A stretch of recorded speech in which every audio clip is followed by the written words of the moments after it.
अपनी ईमानदार पहचान बनाई। उस वजह से मेरे मन में हमेशा उनके लिए बहुत सम्मान रहा है। मैंने महसूस किया है हरिवंश जी के लिए जो सम्मान और अपनापन मेरे मन में है, इन्हें करीब से जानने वाले लोगों के मन में है, वही अपनापन और सम्मान आज सदन के हर सदस्य के मन में भी है। ये भाव, ये आत्मीयता हरिवंश जी की अपनी कमाई हुई पूंजी है। उनकी जो कार्यशैली है, जिस तरह सदन की कार्यवाही को वो चलाते हैं, उसे देखते हुए ये स्वाभाविक भी है। सदन में निष्पक्ष रूप से आपकी भूमिका लोकतंत्र को मजबूत करती है। सभापति महोदय, इस बार ये सदन अपने इतिहास में सबसे अलग और विषम परिस्थितियों में संचालित हो रहा है। कोरोना के कारण जैसी परिस्थितियां हैं, उनमें ये सदन काम करे, देश के लिए जरूरी जिम्मेदारियों को पूरा करे, ये हम सबका कर्तव्य है। मुझे विश्वास है कि हम सब सारी सतर्कता बरतते हुए, सारे दिशा निर्देशों का पालन करते हुए अपने कर्तव्यों का निर्वहन करेंगे।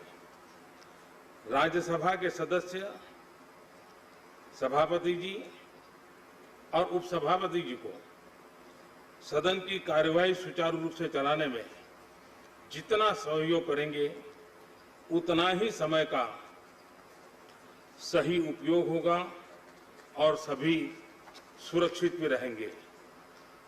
सभापति महोदय, संसद के उच्च सदन की जिस जिम्मेदारी के लिए हरिवंश जी पर हम सबने भरोसा जताया था, हरिवंश जी ने उसे हर स्तर पर पूरा किया है।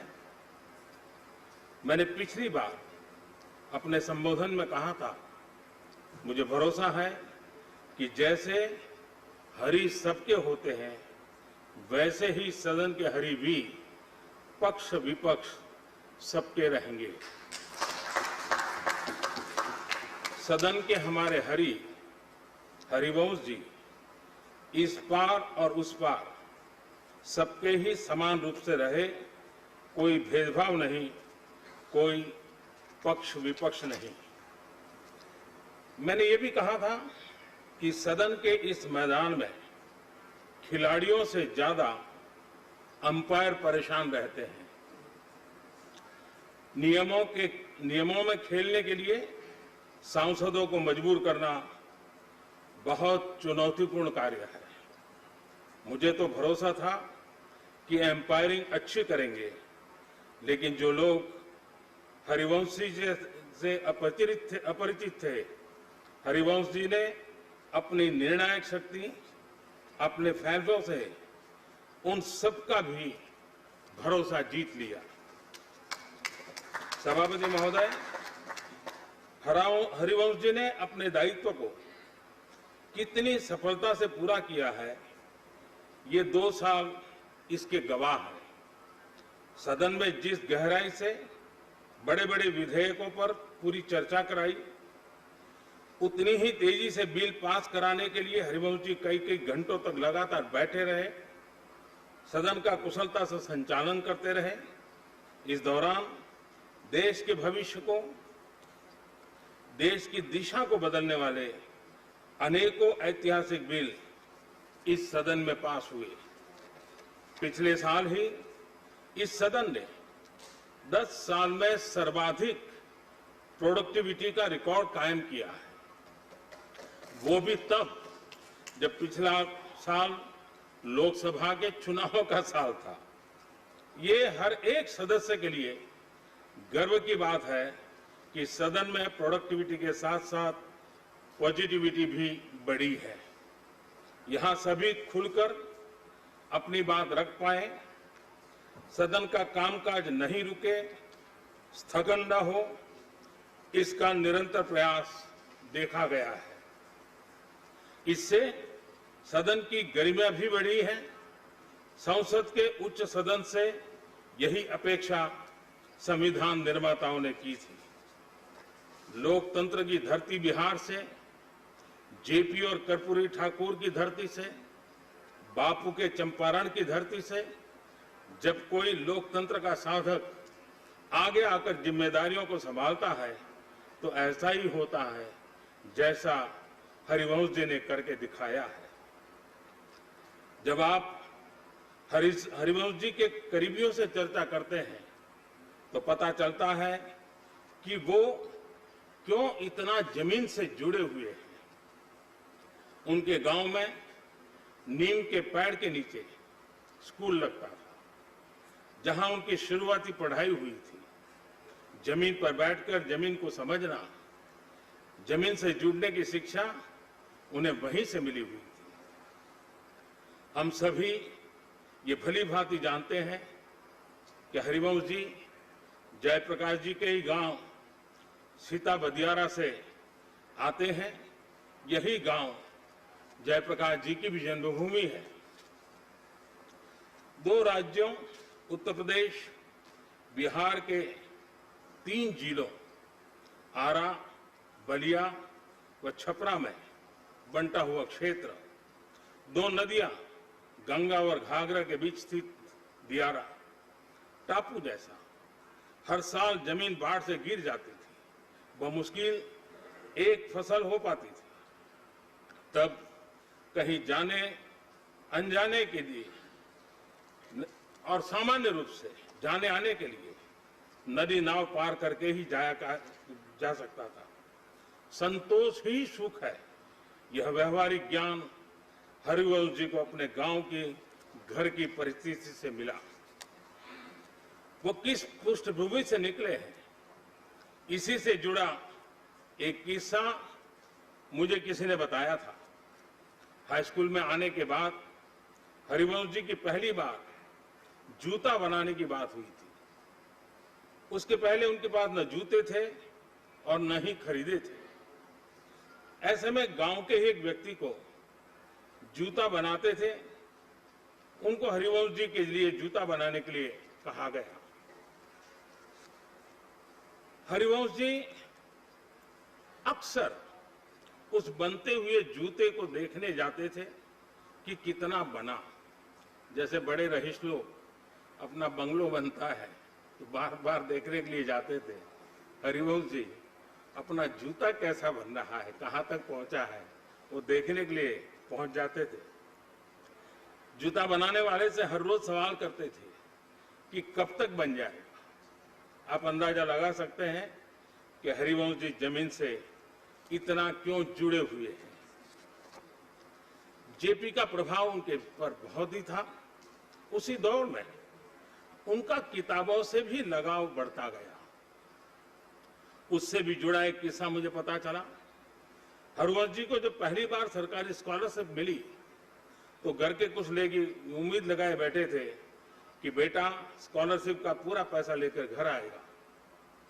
लेकिन हरिवंश जी ने स्कॉलरशिप के पैसे घर न ले जाने के बजाय किताबें खरीदी। तमाम तरह की संक्षिप्त जीवनियां, साहित्य यही घर लेके गए। हरिवंश जी के जीवन में उस समय किताबों का जो प्रवेश हुआ था वो अब भी उसी तरह बरकरार है। सभापति महोदय, करीब 4 दशक तक सामाजिक सरोकार की पत्रकारिता करने के बाद हरिवंश जी ने 2014 में संसदीय जीवन में प्रवेश किया था। सदन के उपसभापति के तौर पर हरिवंश जी ने जिस तरह मर्यादाओं का ध्यान रखा, संसद सदस्य के तौर भी उनका कार्यकाल उतना ही गरिमापूर्ण रहा है। बतौर सदस्य तमाम विषयों, चाहे वो आर्थिक हो या सामरिक सुरक्षा से जुड़े, हरिवंश जी ने अपनी बात प्रभावी ढंग से रखी थी। हम सब जानते हैं, शालीन लेकिन सारगर्भित ढंग से बात रखना उनकी पहचान है। सदन के सदस्य के तौर पर उन्होंने अपने उस ज्ञान, अपने उस अनुभव से देश की सेवा का पूरा प्रयास किया है। हरिवंश जी ने सभी अंतर्राष्ट्रीय पटलों पर भारत की गरिमा, भारत के कद को बढ़ाने का काम भी किया है। चाहे वो इंटर पार्लियामेंट्री यूनियन की तमाम बैठकें हों या फिर दूसरे देशों में भारतीय संसदीय प्रतिनिधिमंडल के रूप में सदस्य के तौर पर भूमिका का निर्वाह हो, हरिवंश जी ने ऐसी हर जगह भारत और भारत के संसद का मान बढ़ाया है। सभापति महोदय, सदन उपसभापति की भूमिका के अलावा हरिवंश जी की राज्यसभा की कई समितियों के अध्यक्ष भी रहे। ऐसी तमाम समितियों के अध्यक्ष के तौर पर हरिवंश जी ने समितियों के कामकाज को बेहतर बनाया है, उनकी भूमिका को प्रभावी ढंग से रेखांकित किया है। मैंने पिछली बार भी बताया था कि हरिवंश जी कभी बतौर पत्रकार हमारा सांसद कैसा हो ये मुहिम चलाते रहे। सांसद बनने के बाद उन्होंने इस बात के लिए भरपूर प्रयत्न किया कि सभी सांसद अपने आचार व्यवहार से और कर्तव्यनिष्ठ बने। सभापति महोदय, हरिवंश जी संसदीय कामकाज और जिम्मेदारियों के बीच भी एक बुद्धिजीवी और विचारक के तौर पर भी उतना ही सक्रिय रहते हैं। आप अभी भी देश भर में जाते हैं, भारत की आर्थिक, सामाजिक, सामरिक और राजनीतिक चुनौतियों के बारे में जनमानस को जागरूक करते हैं। इनके अंदर का पत्रकार, लेखक ज्यों का त्यों बना हुआ है। उनकी किताब हमारे पूर्व प्रधानमंत्री श्रीमान चंद्रशेखर जी के जीवन को बारीकी से उभारती है, साथ ही हरिवंश जी की लेखन क्षमता को भी प्रस्तुत करती है। मैं इस सदन का सभी सदस्यों का सौभाग्य है कि उपसभापति के रूप में हमें हरिवंश जी का मार्गदर्शन आगे भी मिलेगा। माननीय सभापति जी, संसद का यह उच्च सदन 250 सत्रों से आगे की यात्रा कर चुका है। ये यात्रा लोकतंत्र के तौर पर हमारी परिपक्वता का प्रमाण है। एक बार फिर से हरिवंश जी, आपको इस महत्वपूर्ण और बड़ी जिम्मेदारी के लिए ढेर सारी शुभकामनाएं। आप स्वस्थ रहें और सदन में भी स्वस्थ माहौल बनाए रखते हुए एक उच्च सदन से जो उम्मीदें हैं उसे पूरा करते रहें। हरिवंश जी को मुकाबला देने वाले मनोज झा जी को भी मेरी तरफ से शुभकामनाएं। लोकतंत्र की गरिमा के लिए चुनाव की ये प्रक्रिया भी उतनी ही महत्वपूर्ण है। हमारा बिहार भारत की लोकतांत्रिक परंपरा की धरती रहा है। वैशाली की उस परंपरा को, बिहार के उस गौरव को, उस आदर्श को हरिवंश जी सदन के माध्यम से और परिष्कृत करेंगे, ऐसा मुझे विश्वास है। मैं सदन के सभी सम्मानित सदस्यों को चुनाव की इस प्रक्रिया में शामिल होने के लिए धन्यवाद अर्पित करता हूं। एक बार फिर से हरिवंश जी को, सभी सदस्यों को हार्दिक बधाई। धन्यवाद। प्रसन्न आचार्य जी, प्रसन्न आचार्य। Others in this house in congratulating Harivansh ji, and for the last 2 years when he was also the deputy chairman of the house, we have seen him how with all honesty and all sincerity and with utmost impartiality he has been in your absence conducting this house very nicely, sir, and we are all impressed. Real estate రంగంలో నమ్మకానికి మారుపేరుగాంచిన సంస్థ SS స్వర్ణ ventures సొంతింటి కలను సాకారం చేసేందుకు అన్ని రకాల హంగులతో అతి తక్కువ ధరలో ఫ్లాట్లు అందజేస్తున్న సంస్థ ఎస్ఎస్ స్వర్ణ వెంచర్స్ కీసర నుండి భోగారం వెళ్ళు రహదారిలో ప్రశాంత వాతావరణంలో 6 ఎకరాల విస్తీర్ణంలో ఫ్లాట్లను అందుబాటులోకి తెచ్చింది ఎస్ఎస్ స్వర్ణ వెంచర్స్. అన్ని సౌకర్యాలు అతి అతి చేరువలో అతి తక్కువ ధరలో అందరికీ అందుబాటులో గల ఈ అవకాశాన్ని వినియోగించుకునేందుకు వెంటనే సంప్రదించండి. మంచి ఫ్లాట్లను ఎంచుకోండి. Please contact 9030